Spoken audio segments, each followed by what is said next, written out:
Alright, so for those of you that don't know, I made a game last year titled Bingban's Prison Palace, which is roughly a 4-hour-long thriller visual novel that I gave myself exactly 1 year to complete. In the game, you follow our protagonists Luna, Ricky, Azaleas, and Mia as they uncover the truth behind their mysterious deaths and learn of their faint connection to each other, all the while navigating through a dreamscape prison that forms itself around their memories. They progress through the game by completing these truth or dare trials run by the prison warden known as Bingban, and it's pretty much up to you as the player to see to it that they make it to the end, or stay trapped inside the prison forever. I documented all of my progress via devlogs on this channel, but the primary goal of developing this project was to complete a game project on my own, as well as pick up some principles surrounding game development all in 1 year. Now being on the other side of that journey and looking back, I wanted to give some tips to you guys so that you can avoid some of the pitfalls I ran into, because I can't lie, the road got rough sometimes. Now this video is not going to go over how to scope your projects and how to be realistic with what you want to achieve, because I'm going to assume that you have a reasonable goal with what you're developing, and if you want to know my views as to how you should plan your projects effectively, I'll leave a couple videos I made down below. This video is mainly going to go over common things I ran into when developing Bingban that I didn't realize would waste so much time in the long run. Okay, so number one is going to be super simple, but being married to the original idea of what I was developing and not learning to compromise on certain features. Now the engine I used to develop Bingban was this no-code visual novel maker engine known as Tier No Builder. A good engine for making visual novels, pretty quick and super easy. I had a few problems with it in late stage development, but as a beginner engine it got the job done. One of the features I wanted in the game was for the dialogue to have blips similar to that of Ace Attorney, a pretty damn basic feature to add in engines like Unity or RenPy. However, I ran into a couple problems when I researched a few articles online about how to incorporate it. For one, when you toggle the UI elements off, the dialogue blip sound effect pretty much continuously plays until you toggle the UI back on, progressing the dialogue to the next part. Now, not a game-breaking bug by any means, but a rather annoying one for the player, I could imagine. Now, anyone who's played Bingban's Prison Palace can tell you that I actually never ended up fixing that bug, but the amount of headache I went to researching how to fix it just didn't justify its placement in the game. I wasted a huge amount of time researching just to come to the conclusion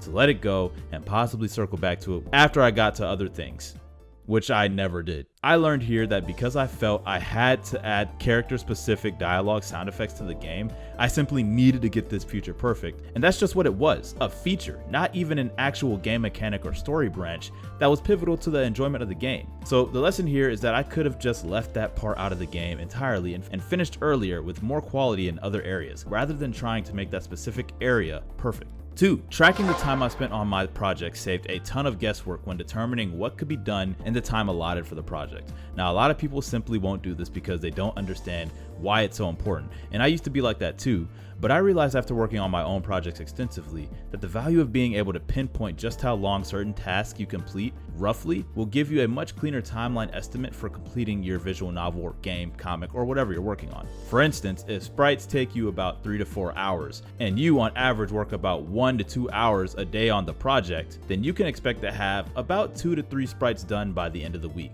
This lets you plan further into the future if you have a number estimate for how long certain things may take. Now, obviously, you won't always take the time expected to complete a task, but this is super important for planning as it helps you practice being realistic with your goals. I've had to estimate the amount of hours I would need to have a certain task done, both for professional projects and personal projects alike. And a good rule of thumb is to always, at the very least, double the amount of time you think you'll need to complete a task, even if you are confident you can complete it on time. Better to consistently complete things than consistently miss the mark due to time constraints. Don't know how long a certain task may take you, and certain tasks will be harder to account for than others, then you should time yourself the first couple of times you do said task. I use the timer app on my phone and just stop it once I'm finished working, and it's simple but it works. And just take the average of the first couple of times you do this. Last thing I'll say that helped me finish out Bingban was finding my rhythm. And what does this mean, I hear you ask? Well, simply put, getting into the habit of a routine, which I've definitely said before on this channel, but what does that look like in the context of working on a game? Well, my body, if it can come to expect something, starts to adapt to it. For instance, after work, if I come home and I immediately change out of my clothes, eat, and then I'm at my desk by 6, my body just pretty much knows to lock in and do about an hour's worth of work until that time period is up. meaning it almost did not matter what needed to be done. My body was there to do at least 1 hour of work because it had come to expect it. And with the amount of things that go into game dev, that can mean anything from programming or scripting for an hour to making art or music.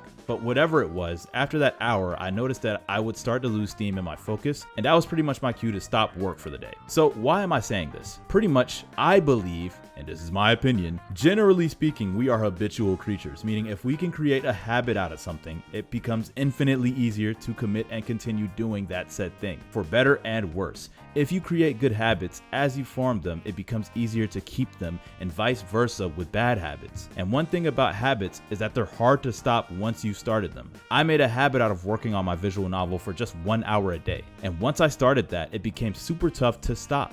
I didn't want to go above that 1 hour limit since I wanted to ensure that I would not burn out on it. With game dev, there could be aspects that you'd want to spend multiple hours on, and then there are elements you wouldn't want to spend 5 minutes on. So being able to have the control to start and stop work at that hour, even if you are having fun, I think is very important for getting your body used to that habit. And once that habit is safely established after 21 days or so, you can start to increase or go significantly beyond that hour if the threat of quitting or burning out is no longer there. Now, obviously, this is just my experience, and I'm not telling you not to push yourself. I just know the majority of people that push themselves also tend to be the people that don't finish or even start their project, their games, their comics, or whatever they want to make.